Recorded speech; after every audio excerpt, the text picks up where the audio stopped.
नहीं मानी। वक्फ संशोधन बिल को जेपीसी में भेज दिया गया है और इसके सदस्यों का ऐलान भी हो गया। यह समिति अगले सत्र तक अपनी रिपोर्ट देगी। इस बिल का नाम है द यूनाइटेड। अस्सलामुअलैकुम दोस्तों रवीश कुमार को लेकर एक काफी बड़ा अपडेट उन्होंने दिया है और आज के इस वीडियो में उन्होंने क्यूआर कोड को लेकर बहुत बड़ी जानकारी बताई है और बहुत बड़ा खुलासा किया है। तो प्लीज आपसे रिक्वेस्ट है आज के इस वीडियो को पूरा लास्ट तक जरूर देखें, क्योंकि रवीश कुमार ने इस वीडियो में जो अभी वक्फ बोर्ड को लेकर यानी कि जो ये क्यूआर लॉन्च किया गया था, तो उस टॉपिक पर इस वीडियो में बहुत खास अपडेट उन्होंने दी है।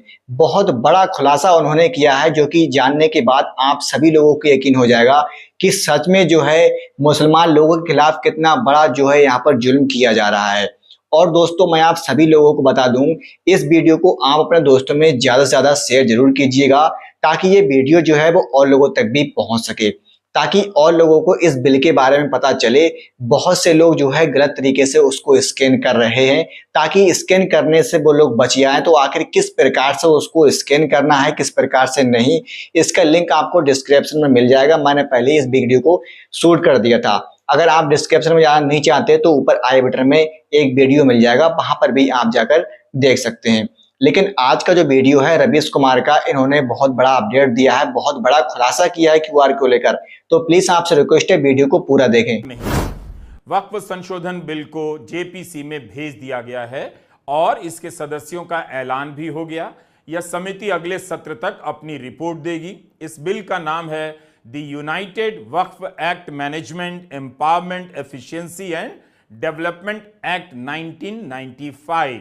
संक्षेप में इसे उम्मीद कहा जा रहा है। वक्फ बोर्ड का कानून अब उम्मीद कहा जाएगा।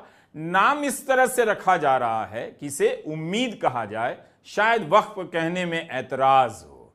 वक्फ बिल एक बहुत व्यापक मुद्दा है, एक एपिसोड में करना मेरे लिए तो संभव नहीं है, लेकिन लोकसभा में उठाए गए सवालों से कुछ बातों पर बातचीत हो सकती है। हम इस वीडियो में इस पर भी बात करेंगे कि कितनी बार मंत्री जी ने सच्चर कमेटी का नाम लिया। जस्टिस राजेंद्र सच्चर कमेटी की रिपोर्ट का हवाला देकर वक्फ बिल का औचित्य ठहराते रहे। आपको याद है कि पिछले 10 साल में मोदी सरकार ने सच्चर कमेटी की रिपोर्ट का इतने सम्मान से कब नाम लिया? मैं माइनॉरिटी अफेयर्स का मंत्री होने के नाते जो हम लोगों ने स्टडी किया है, टोटल 8,72,320 वक्फ प्रॉपर्टीज हमारा जो वामसी जो पोर्टल है उससे पूरा डिटरमिन नहीं किया जा सकता है, लेकिन उसका मार्केट वैल्यू सच्चर कमेटी ने जो कहा है उससे कई गुना अधिक होने का संभावना है। ये एक आम अंडरस्टैंडिंग की बात है। सबको मालूम है वक्फ के पास कितना प्रॉपर्टी है, वक्फ बोर्ड के पास, और कितना आमदनी है। किरण रिजिजू ने सच्चर कमेटी की रिपोर्ट का हवाला दिया। यह बात बिल्कुल ठीक है कि सच्चर कमेटी ने कहा कि 4.9 लाख पंजीकृत संपत्तियां हैं, उनसे जितनी आमदनी होनी चाहिए उतनी नहीं होती है। वक्फ बोर्ड में भ्रष्टाचार और घपले के भी मामले आते रहते हैं, इससे भी नहीं करना चाहिए। यह ठीक है कि इसके दस्तावेजों का कंप्यूटरीकरण होना चाहिए, संपत्ति का पंजीकरण होना चाहिए, लेकिन जो व्यापक मुद्दा बनता है उसे अनदेखा नहीं कर सकते। वक्फ बोर्ड में घपला है, भ्रष्टाचार है, इसे ठीक करना चाहिए, मगर जो तरीका अपनाया जा रहा है क्या वो तरीका ठीक है? हम यहां इन्हीं सीमित मुद्दों की बात कर रहे हैं।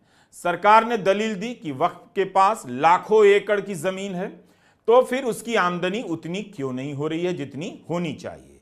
वक्फ की जमीन पर केवल माफिया का कब्जा नहीं है, सरकारों का भी है। एक सरकार नहीं, कई राज्य सरकारों का। क्या इसके बारे में यह नया कानून कुछ कहता है? केंद्र से लेकर राज्य सरकारों ने वक्फ की जमीन पर अपने दफ्तर तक बना लिए, वक्फ की इजाजत के बिना उसे प्राइवेट पार्टी को लीज पर दिया। कानून में कहा गया है, और इस्लामी कानून भी यही कहता है कि आप जिस जमीन के मालिक नहीं हैं उस जमीन को वक्फ नहीं कर सकते। ऐसे कितने लोगों ने किया होगा? फिर वक्फ की जमीन की मालिक सरकार क्यों बन जाती है? यह किस कानून के तहत बन जाती है? सच्चर कमेटी की रिपोर्ट का एक हिस्सा हम आपको पढ़कर सुनाना चाहते हैं। रिपोर्ट में लिखा है कि वक्फ संपत्तियों पर अतिक्रमण केवल निजी व्यक्तियों द्वारा नहीं किया जाता है, बल्कि समिति ने यह भी देखा है कि देश भर में सरकार और उनके विभाग इन्हें अधिग्रहित कर लेते हैं। अतिक्रमण के दो स्वरूप हैं: संपत्ति को बिना किसी किराए या किसी भी प्रकार का कोई पैसा दिए पूरा का पूरा हड़प लेना, दूसरा अधिग्रहण करने वाला व्यक्ति बहुत ही मामूली किराया दे जिसमें दशकों से कोई बदलाव ना हुआ हो। सच्चर कमेटी की रिपोर्ट में लिखा है कि 1976 में प्रधानमंत्री इंदिरा गांधी ने सभी मुख्यमंत्रियों को पत्र लिखा था कि वक्फ की जमीन खाली कर दें या बाजार की दर से उन्हें किराया दें। इसके बाद से किसी प्रधानमंत्री ने ऐसा नहीं किया। मंत्री जी ने इसका जिक्र नहीं किया, किरण रिजिजू ने, कि वक्फ की संपत्ति पर सरकारों ने भी खूब कब्जा किया है। सरकारों ने राज्य वक्फ बोर्ड के गठन की परवाह भी नहीं की, ना उनकी इजाजत लेनी जरूरी समझी। अगर सरकार की नीयत में ईमानदारी होती तो वह बताती या ऐसा प्रावधान करती कि वक्फ की संपत्ति का इस्तेमाल सरकार अब नहीं करेगी और जिन मामलों में सरकार ने किया है उसे लौटा देगी। रिसर्च के दौरान यह निकल कर आया कि अदालत से जीत जाने के बाद भी कुछ मामलों में वक्फ की संपत्ति वापस नहीं की जाती है, जबकि कुछ मामलों में की गई है। यह जो बताया जा रहा है कि वक्फ बोर्ड मुकदमेबाजी में फंसा है, तो उसका एक बड़ा कारण खुद सरकार भी है। एक और कारण है archaeological survey of India ASI, जिसने कई जगहों पर संरक्षण के आधार पर मस्जिदों और दरगाहों की जमीनों का अधिग्रहण किया है। इसे लेकर भी तमाम वक्फ बोर्ड कोर्ट गए हैं और जाहिर है मुकदमों की संख्या इन वजहों से भी ज्यादा होती होगी। सर, टोटल केस ट्राइब्यूनल्स के अंदर में 12,792 केसेस आज वक्फ बोर्ड्स में पेंडिंग है। 19,207 ट्राइब्यूनल्स में पेंडिंग है। क्यों इसको हम लोग डिस्पोज नहीं कर सकते हैं? क्या आप चाहते हैं कि ऐसे ही पड़े रहे? आप सोचिए सर। इसलिए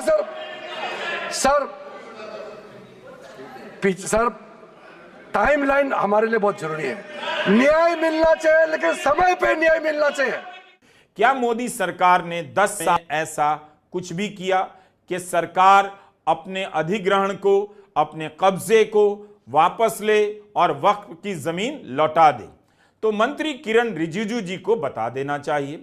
क्या उनकी या उनकी पार्टी की सरकार ने, राज्य सरकार ने वक्फ की कोई जमीन खुद से खाली की है और बाजार दर से किराया देने का फैसला किया है? अब अगर सरकार ही कब्जा करे, अधिग्रहण कर ले, किराया बाजार की दर पर ना दे, तो वक्फ बोर्ड जमीन से हजारों करोड़ की आमदनी कैसे करेगा, जिसका दावा मंत्री जी कर रहे हैं कि सही से अगर इसका प्रबंध किया जाए तो 12,000 करोड़ सालाना कमाई हो सकती है, जिससे गरीब मुसलमानों की आर्थिक मदद की जा सकती है। अव्वल तो सरकार अगर मदद चाहती है करना, तो 12,000 करोड़ कोई बड़ी रकम नहीं है, खुद से इंतजाम कर सकती थी। UPA 2 के दौर में अल्पसंख्यक मामलों के मंत्री KR रहमान खान ने एक बिल पेश किया था, एविक्शन ऑफ वक्फ प्रॉपर्टी। यह बिल पेश हुआ मगर पास नहीं हो सका। इसके हिसाब से वक्फ की जायदादों को पब्लिक प्रॉपर्टी घोषित किया जाए, जिसे बिना नोटिस के ही खाली कराई जा सके।